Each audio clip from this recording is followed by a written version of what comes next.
උදෑසනක් සියලුම දෙනාට විශේෂයෙන් අද දවසේදී අපි අපේ YouTube channel එක YouTube නාලිකාව හඳුන්වා දීමේ පොඩි වැඩ පිළිවෙලක් එක්ක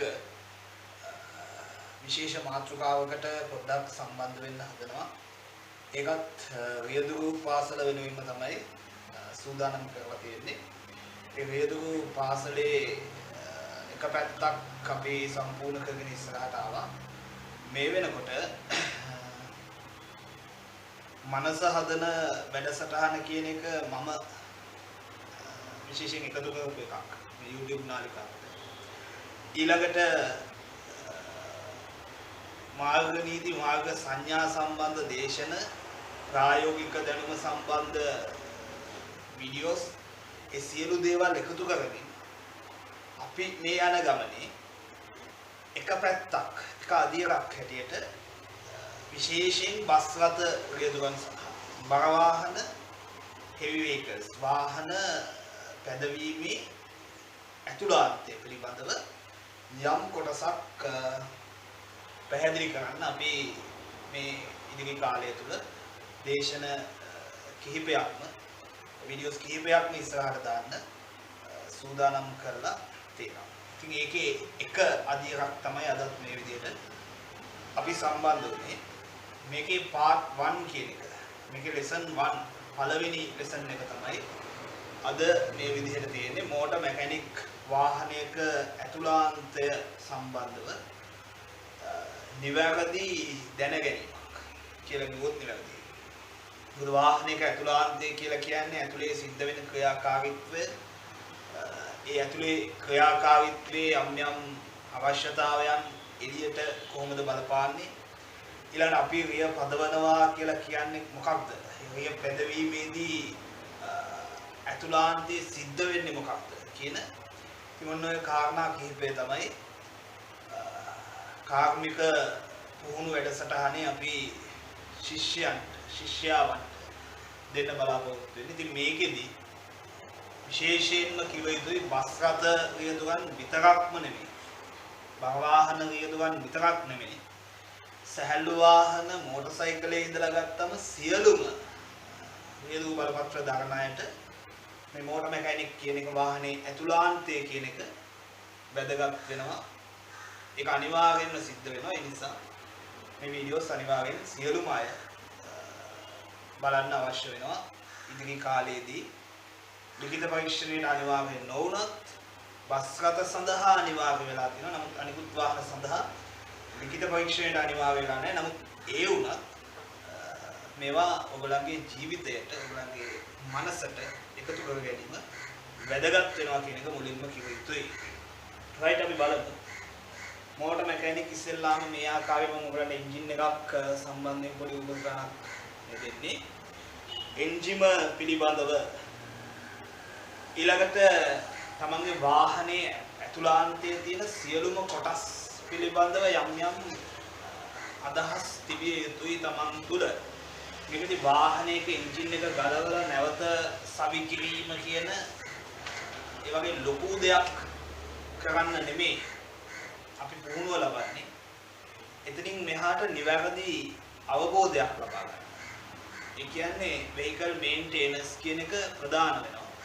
ඒ වගේ නිවැරදි අවබෝධයක් සඳහා තමයි ගොඩක් දුරට මේ වගේ නිරූපස්රහන ආශ්‍රිතව පුහුණුවක් ලබන්නේ. මම මේවා වෙන වෙනම පැහැදිලි කිරීමක් ඉදිරියේදී කරනවා. ඉදිරියට ඉස්සරහටම වීඩියෝස් දාලා දැන් මම නිකන් ඉස්සරහට පෙන්වගෙන යන්නේ මේ රූපස්රහන් වලින් ඔයගොල්ලෝ දැනගන්න අවශ්‍ය වෙන දේවල් සම්බන්ධව.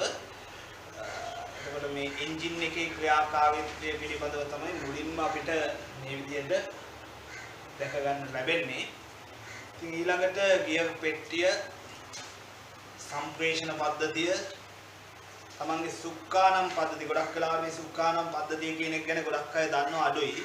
ගොඩක් අය හිතනවා අඩුයි. ඒ නිසා සුක්කානම් පද්ධතිය කියන එක ගොඩක් වැදගත්. මේ සුක්කානම් පද්ධතිය පිළිබඳවත් අපි පොඩ්ඩක් සාකච්ඡා කරන්න ඕනේ. ඉදිරි කාලයේදී අනිවාර්යෙන් මේ වීඩියෝස් අපි එකතු කරගන්න තීරණය කරලා තියෙනවා. ඒකම අද ඔයගලන්ට පොඩි ප්‍රශ්න වගේ ඔයගලන්ට මෝටර රථ දෙපාර්තමේන්තුව ලබා දීලා තියෙන විශේෂ ඒ ගැසට් පත්‍රය තුල තියෙන ඒ අවශ්‍යතාවයන් පිළිබඳව පොඩි දැනුවත් කිරීමක් සිද්ධ කරන්න මම බලාපොරොත්තු වෙනවා මුලින්ම. මේකෙදි ප්‍රශ්න 5කට පිළිතුරු සපයන්න සිද්ධ වෙනවා බර වාහන ගන්න සියලුම වියදමට. දැන් බස් වලට අයදුම් කරලා තියෙනවා නම් අනිවාර්යෙන් ප්‍රශ්න 5කට පිළිතුරු සැපිය යුතුයි. මෝටර් දෙපාර්තමේන්තුවේ ලිඛිත පරීක්ෂණ. ඒ කියන්නේ බර වාහන ගන්න අය පමණක්. එතනින් එහාට සැහැල්ලු වාහන ගන්න අයට මේ ප්‍රශ්න 5 ලැබෙන්නේ නැහැ. නමුත් ප්‍රශ්න 5න් බර වාහන ගන්න අය 3ක් නිවැරදි කර ගන්නත් අවශ්‍ය වෙනවා. ප්‍රශ්න 5න් 3ක් නිවැරදි වෙන්න ඕනේ. බර වාහන සඳහා. ඉතින් මේකෙදි මෝටර් දෙපාර්තමේන්තුව තීරණය කරලා තියෙනවා ඊටාම කෙටි ප්‍රශ්න සහ සරල ආකාරයට මේ ප්‍රශ්න ඉදිරිපත් කරනවා. උදාහරණයක් දුන්නොත් ඩිෆරන්ෂලේ කාර්ය කුමක්ද කියලා අහන්න පුළුවන්. වෝටර් පම්ප් එකේ ජල පම්පේ කාර්ය කුමක්ද කියලා අහන්න පුළුවන්. රෝදයක නැත්නම් ටයර් එකකට හුලං වැඩි වුණොත් ගෙවෙන්නේ මොන ආකාරයකටද කියලා අහන්න පුළුවන්. ටයරේ හුලං අඩු වුණොත් ගෙවෙන ආකාරය අහන්න පුළුවන්. ඉතින් මේ වගේ සරල ප්‍රශ්න. ඉතින් මේවට පිළිතුරු සැපයීම සඳහා අපි මේ පද්ධතීන් කිහිපයක් පොඩ්ඩක් ස්ටඩි කරන්න වෙනවා. පද්ධතීන් සම්බන්ධ. ඒ කියන්නේ මෝටර් එකක තියෙන අවශ්‍යම සිස්ටම්ස්.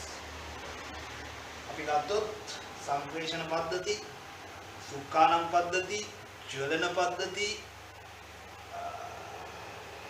අවලම්බන පද්ධති, ස්නේහන පද්ධති, ඒ වගේ ගොඩක් ලුබ්‍රිකේෂන් සිස්ටම් එකේ තියෙන ඒවා මේ ගොඩක් දේවල් අපිට පද්ධතීන් හැටියට ගන්න පුළුවන්කම තියෙනවා වාහනයක ඇතුළාන්තයේ.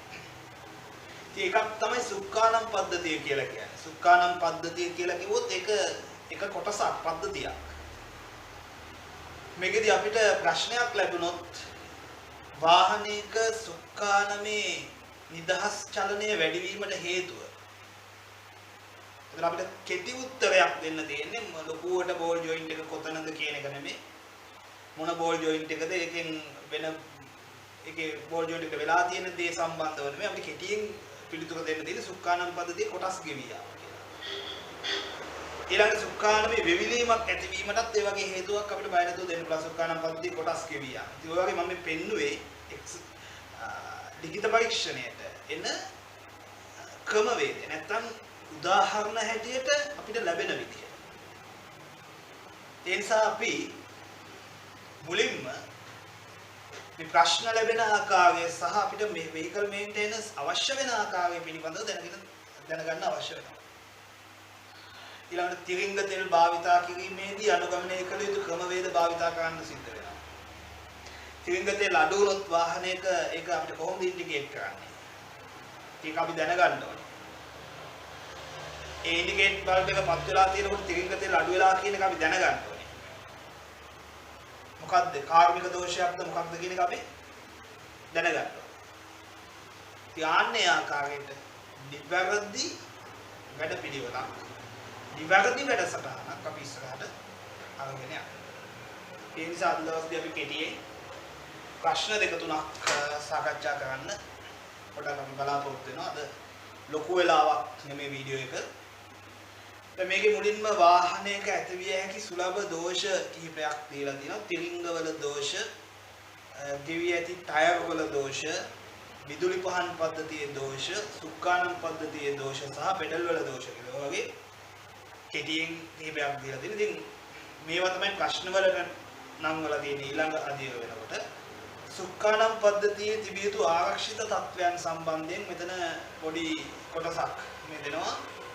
ඒ පැදවීමේදී සුක්කානම රෝදය අතහැරීම විට නැවත පහසුවෙන් ඉදිරිපස රෝද ඍජුව සිටිනසේ ස්වයංක්‍රීයව ක්‍රියාත්මක වීමත් එක අදියරක් කියලා අපි කියනවා. ඒ කියන්නේ වාහනයක සම්පූර්ණයෙන් ස්ටියරින් වීල් එක හැරෙව්වම ඒ ටර්නින් එක ඉවර වුණාට පස්සේ ටර්න් කරලා අවසන් වුණාට පස්සේ නැවත ඒ සුක්කානම ඍජුව සිටිනසේ සම්බන්ධ වෙනවා. ඒ කියන්නේ ඉස්සෙල්ලා තිබිච්ච විදිහට හැදිලා රෝද කෙලින් වෙනවා. ඉතින් ඒක සුක්කානම් පද්ධතියේ තියෙන නිවැරදි තත්ත්වයක්. ඒක නොවෙනවා නම් wheel balance වල යම් කිසි ගැටලුවක්. ඉතින් ওই විදිහට අපි දැනගෙන තියෙන්න අවශ්‍යයි. ඊළඟ සුක්කානම හැරවීමේදී අමතර ආයාසයකින් තොරව, ඒ කියන්නේ ලොකු බරක් අවශ්‍ය වෙන්නේ නැහැ. හැරවිය යුතු අතර ආපසු ආරම්භක මධ්‍යස්ථානයේ නැවත ක්‍රියා කිරීමෙන් තොරව ප්‍රැස් වෙන. කියන්නේ ලොකු තද කිරීමක් අවශ්‍ය වෙන්නේ නැහැ සාමාන්‍යයෙන් තියෙන තත්ත්වයේ වාහනයක. ඊළඟට සුක්කානම හැරවියේදී අසාමාන්‍ය ප්‍රතිරෝධයක් නොවීම ශබ්දයක් තමයි තියෙන්නේ. කියන්නේ අපි මේ හරවන සුක්කානම නැවත මේ පැත්තට ලොකු තල්ලුවකින් එන්නේ නැහැ.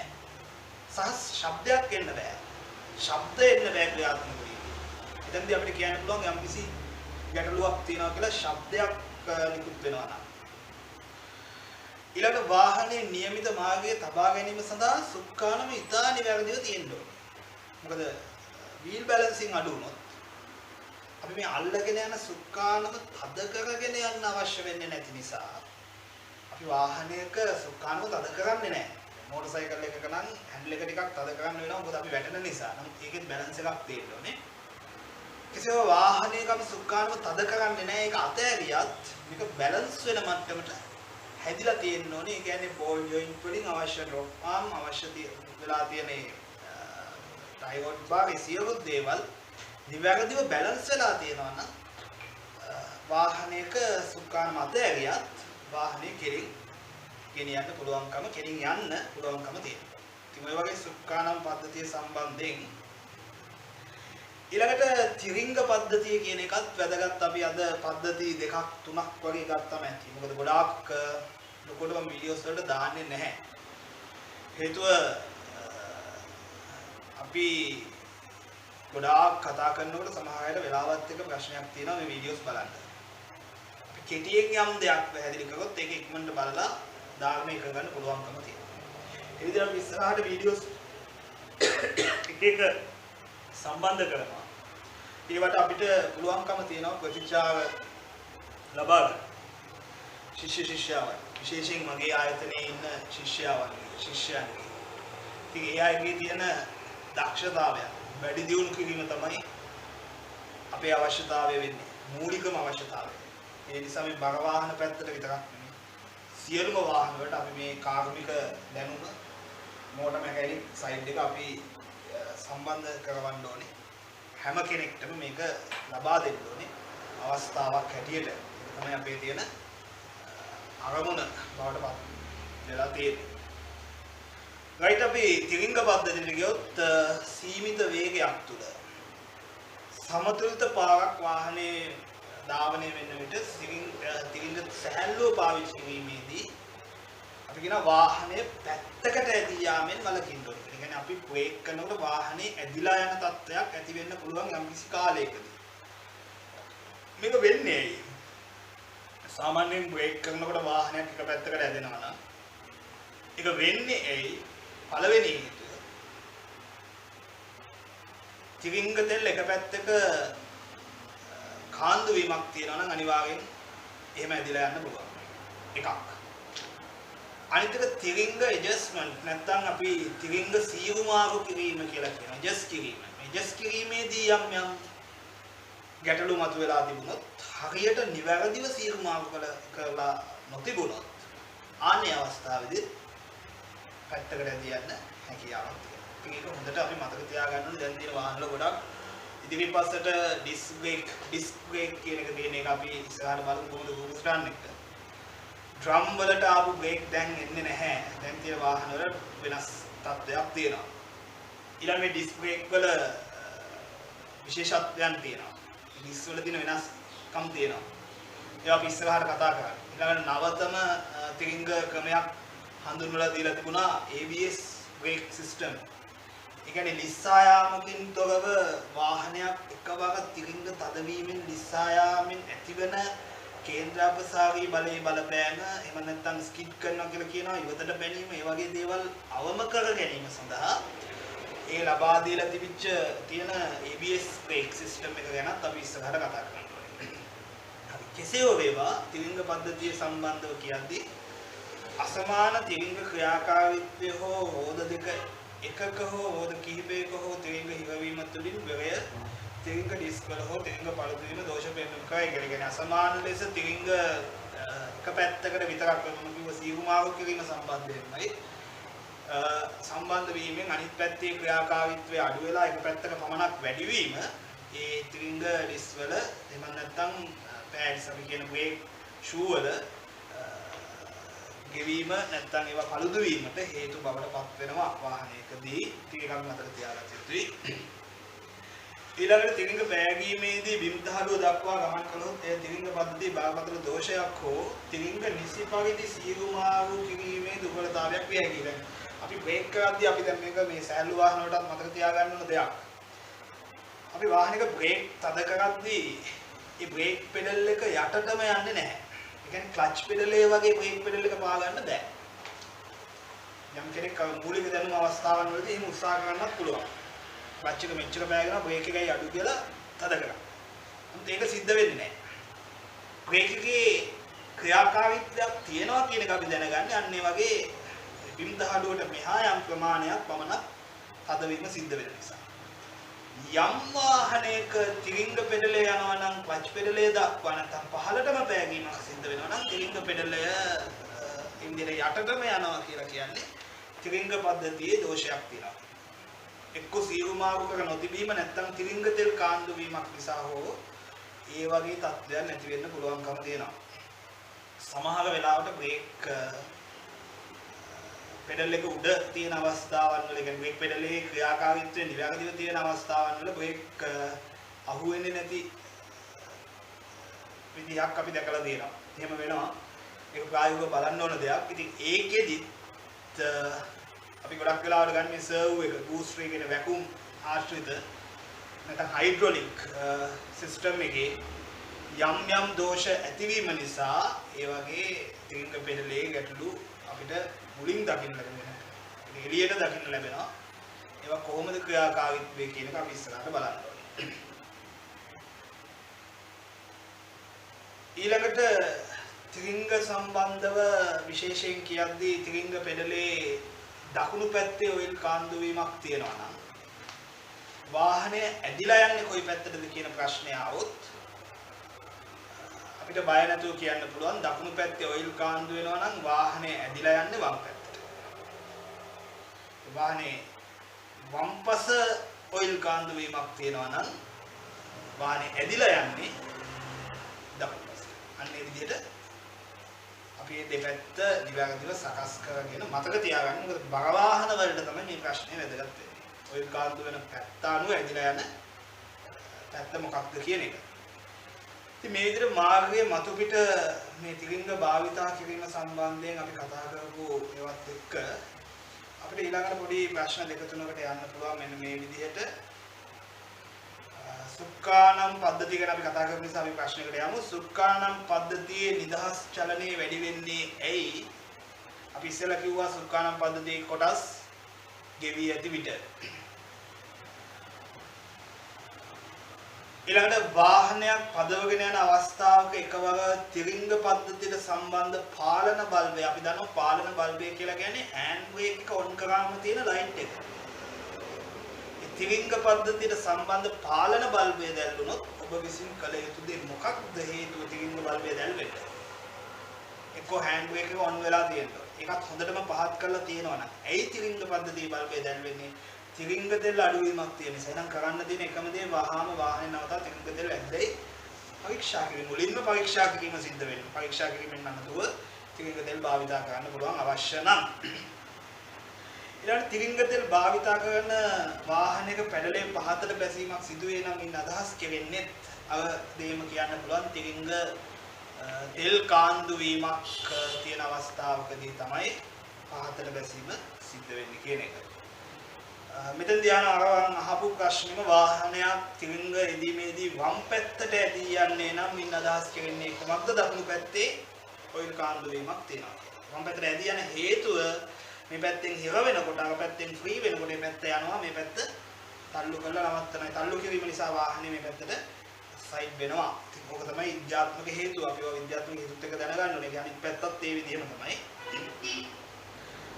අපි අද ඕල්ටර්නේටර් ඊළඟට ඒ වගේ දේවල් ගැන කතා කරන්නේ නැහැ. අපි ඉස්සරහට ඒවා තියාගන්නවා කතා කරන්නේ. ඊළඟට ජල පොම්පේ ගැනත් මෙතන තියෙනවා. අපි රූපස්රාන් අනුව පෙන්නලා ඔයගොල්ලන්ට පැහැදිලි කරනවා. ඊළඟට අද අපි කතා කරපු විශේෂ මාතෘකාවන් දෙකක් බවට පත් වෙන්නේ සුක්කානම් පද්ධතිය සහ ත්‍රිංග පද්ධතිය කියන දෙක. ඉන්ජිමේ ක්‍රියාකාරීත්වය ගැනත් අද අපි කතා කරේ නැහැ. මේ සුක්කානම් පද්ධතිය සම්බන්ධයෙන් අවසාන වශයෙන් මම පොඩි කරුණු ටිකක් කියලා අපි වීඩියෝ එක අවසන් කරමු. සුක්කානම් පද්ධතියට අවශ්‍ය කොටස් ටිකම පිළිවෙලට කියන්නම්. පළවෙනි එක සුක්කානම් රෝධය, ස්ටිරින් වීල් එක, සුක්කානම් කණුව, ඒ කියන්නේ සුක්කානමට එන අත ස්ටිරින් වීල් එක සම්බන්ධ වෙන එක. සුක්කානම් පෙට්ටිය කියලා කියන්නේ ස්ටිරින් බොක්ස් එක කියන එක. දැන් එහෙම බොක්ස් නෑ ගොඩක් කලාවට රැක් ඇන් පීනියන් තියෙන රැක් එකක් තියෙන. ඒ කියන්නේ දඟක කඳක් වුණා රූපස්රාන් එක ඉස්සරහට ඔයගලන්ට පෙන්නනවා. ඊළඟට තියෙන්නේ පීනියන් කියලා කියන්නේ දැති රෝධයක්. ඒකට සම්බන්ධ වෙලා තියෙන ඊළඟට ලඹ බාහුව, ඇඳුම් දණ්ඩ වම රූපස්රාන් එක පෙන්නන්නම්. රෝධක බඳ, සුක්කානම් අත්, ඉදිරි අක්ෂ දණ්ඩ, ඒ කියන්නේ මේ ඇක්සල්. මේ විදිහට වාහනේ සුක්කානම් පද්ධතිය කොටස් වෙන්නලා තියෙද්දි වාහනයක පදවන දිශාව හසුරුවා ගැනීම සහාය වීම, ධාවන යන වාහනේ පාලනය කර ගැනීම උපකාරී වන හේයින් මේද වැදගත් පද්ධතියකි කියලා පැහැදිලි කරනවා. රියදුරා ඉදිරියෙන් නැති සුක්කානම යම් දිශාවකට කරකවන විට එම් දිශාවට වාහනේ රෝධ හැරී යනවා. ඒ කියන්නේ හරවන පැත්තට හැරෙනවා. හැරී යන ධාවනය වෙනස් වෙනවා. රෝධ දෙක. ඒතකොට රෝධ දෙකක් ඉස්සරහට හැරෙනවා. රෝධ හතරම සුක්කානම් පද්ධතියට සම්බන්ධ නම් රෝධ හතරම මේ විදිහට සම්බන්ධ වෙලා යනවා. ඒ කියන්නේ පිටිපස්ස තියෙන ඩිෆරන්ෂල් එකේ නැත්නම් පීනියන් වලින් තමයි මේ සකස් වීම සිද්ධ වෙන්නේ. ඊළඟට පසුපස රෝධ වලට පමණක් සම්බන්ධ නම් ඒ පසුපස රෝධ විතරයි හැරෙන්නේ. ඉස්සරහට සම්බන්ධ නම් ඉස්සරහ රෝධ විතරයි. පසුපස රෝධ වල සම්බන්ධ වාහන නැහැ. ඒ වගේ ෆ්ලෝ ක්ලිප් වගේ තියෙන වාහන. නමුත් ඉදිරිපස රෝධ දෙකට තමයි සුක්කානම් පද්ධතිය සම්බන්ධ කරලා තියෙන්නේ. ඊළඟට ඩ්‍රොප් ආම් කියලා කියන්නේ සුක්කානම් පද්ධතියට අයිති කොටසක්. රැක් ඇන් පීනියන් කියලා කියන්නේ සුක්කානම් පද්ධතියට අවශ්‍ය කොටසක්. අපි දන්නවා අවසාන වශයෙන් මම පැහැදිලි කරන්නම්. සුක්කානම එකපාර හැරෙවුවම පොඩි ප්ලේ එකක් තියෙනවා. එකපාරට හරවන තැනින්ම හැරිලා යන්නේ නැති ගතියක් වාහනයක තියෙනවා. ඒක අනිවාර්යෙන් තියෙන්න ඕන දෙයක්. ක්ලච් එකේ වුණත් ප්ලේ එකක් තියෙනවා කියලා අපි කියනවා. බ්‍රේක් එකේ ප්ලේ එකක් තියෙනවා. මේ හැම දෙයකම පොඩි ප්ලේ එකක් හදලා තියෙනවා. ඇයි මේ ප්ලේ එක හදන්නේ?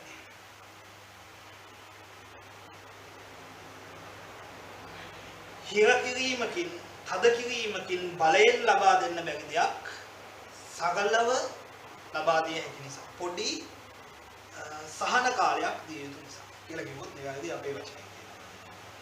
ඒ සහන කාලය තමයි ෆ්‍රී ප්ලේ කියන්නේ. නමුත් මේකේ තියෙන ප්‍රමාණයක් තියෙන ක්ලච් පෙඩලේ අඟල් එකක් දෙකක් දක්වා කියලා අපි ඉස්සරහට කතා කරමු.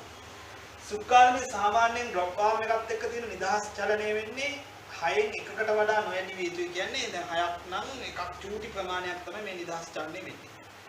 ඒතර රැක් ඇන් පීනියන් වගේ එකක නම් 30න් එකක් බොහෝම පොඩි ප්‍රමාණයක්. බොහෝම පොඩි ප්‍රමාණයක් තමයි රැක් ඇන් පීනියන් වාහනේ කියන්නේ පවර් ස්ටියරින් කියන වාහනයක ඒ ප්ලේ එක තියෙනවා. ඒ ප්ලේ එකෙන් බලාපොරොත්තු වෙන දේ තමයි නිදහස් චලනය කියලා කියන්නේ පොඩි සහනයක් කියන්නේ චූටි වෙලාවක් හැරෙන්න. නමුත් මේකෙදී සිද්ධ වෙන දේ මේ ක්‍රියාකාරීත්වයේ ඒ විදිහට සිද්ධ වෙනවා. මේක වෙනසක් සිද්ධ වෙන්නේ නැහැ. පැහැදිලි? එහෙනම් අද අපි YouTube නාලිකාව මගේ චාරිකාලනස් IDH කියන YouTube නාලිකාව මේක subscribe කරලා තියන අය ඉන්නවා මෙන්නකොට. අපි මේක මෑතකදී පටන් ගත්තේ. මම YouTube එක හදලා තිබුණත් මේකෙන් සේවයක් ලබා දිය යුතුයි කියන එක මට ඔළුවට ආවේ නැහැ. ඇත්තටම අපි ව්‍යාපාර කරා. ඊළඟ ගොඩක් දේවල් ඉගෙන ගත්තා. මේවා සමාජයට යවන්න අවශ්‍යයි. දැන් මගේ වයසත් එක්ක මට තව අවුරුදු 20ක් යනකොට මට මේක පුළුවන් තරමක් දුරට සමාජයට යවා ගන්න පුළුවන් වුණොත් අපිට මේක අවසන් කරගත්ත හැකි. මගේ ජීවිතය යම් මොහොතක අවසන් වුණොත් මම ජීවත් වෙලා ඉන්න කාලය තුල කරපු දෙයක් විතර ඉතුරු වෙලා තියෙනවා. ඒ නිසා මට අවශ්‍ය වෙන්නේ මම දැනගත්ත දේ ඕගොල්ලන්ට ලබා දෙන්න. ඒවා නිවැරදිව නියම විදිහට ක්‍රියාත්මක කරලා තමන්ගේ ජීවිතේ හදාගන්න. ඒක ලොකු අවස්ථාවක් තමයි අපි මනස හදන වැඩ සටහන. අනිවාර්යයෙන් මේකට ගොඩක් ප්‍රතිචාර දුන්නා. අපි ඉස්සරහට වීඩියෝස් දානවා ඒ සම්බන්ධයෙන්. ඒක මම ආයතන මට්ටමින් මේක මම පෞද්ගලිකවම කරන මගේ වැඩසටහනක්. ඉතින් ඒ නිසා අනිවාර්යයෙන් ඒවට සම්බන්ධ වෙන්න කියලා කියන ගමන්. එහෙනම් අදට අපි වීඩියෝ එක අවසන් කරනවා. ලබන සතියේ වෙනකොට තවත් කාර්මික දැනුම පිළිබඳව වීඩියෝ එකක් එනවා. ඒ අතරේ මනස හදන වැඩපිළිවෙලට අදාළ වීඩියෝස් සම්බන්ධ වෙනවා. ඉතින් ඒවා අනිවාර්යයෙන් බලන්න. මගේ අලුත් වීඩියෝස් වලට සම්බන්ධ වෙන්න කියන ගමන් එන්න අපි වීඩියෝ එක අවසන් කරමු. දේශනය අවසන් කරමු. හැමෝටම සුබ දවසක්.